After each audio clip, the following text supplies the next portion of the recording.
আজকে আমি আপনাদেরকে খুবই সহজ সরলভাবে বাড়িতে সেও বানিয়ে দেখাবো। আপনারা প্রথম থেকে পুরো শেষ পর্যন্ত পুরো ভিডিওটা দেখুন আমি কিভাবে বানাই।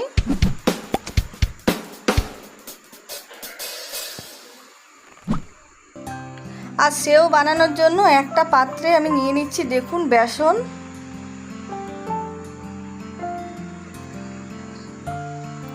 বেসন নিয়ে নিলাম। এবারে বেসনের মধ্যে দিয়ে দিচ্ছি গোলমরিচের গুঁড়ো, দিয়ে দিচ্ছি গোটা জোয়ান, দিয়ে দিচ্ছি 1 চামচ জিরে গুঁড়ো, দিয়ে দিচ্ছি লঙ্কার গুঁড়ো, আর দিয়ে দেবো পরিমাণ মতো নুন। আর এবারে ভালো করে মিশিয়ে নেব।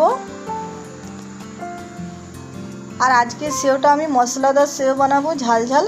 আর ভালো করে মিশিয়ে নিয়েছি। এবারে একটু একটু জল দিয়ে ভালো করে বেসনটা মেখে নেব।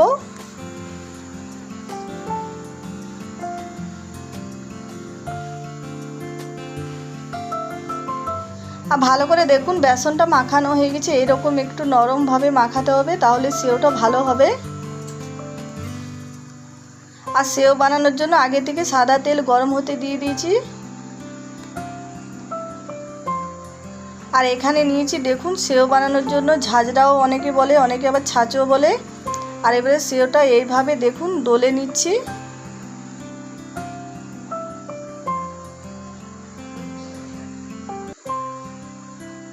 আর দেখুন সেওটা কত সুন্দর হচ্ছে।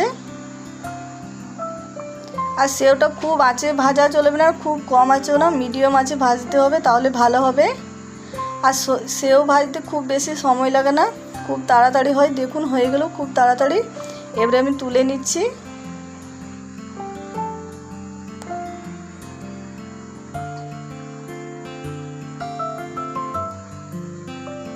আর এইভাবেই সব সেওটা আমি বানিয়ে নেব।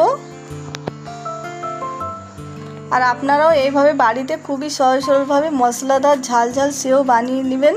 এটা চায়ের সঙ্গে খেতে দারুণ লাগে। আর আজকের ভিডিওটা পছন্দ হলে প্লিজ লাইক শেয়ার কমেন্ট করবেন। আর যারা নতুন দেখছেন তারা অবশ্যই আমার চ্যানেলটা সাবস্ক্রাইব করবেন।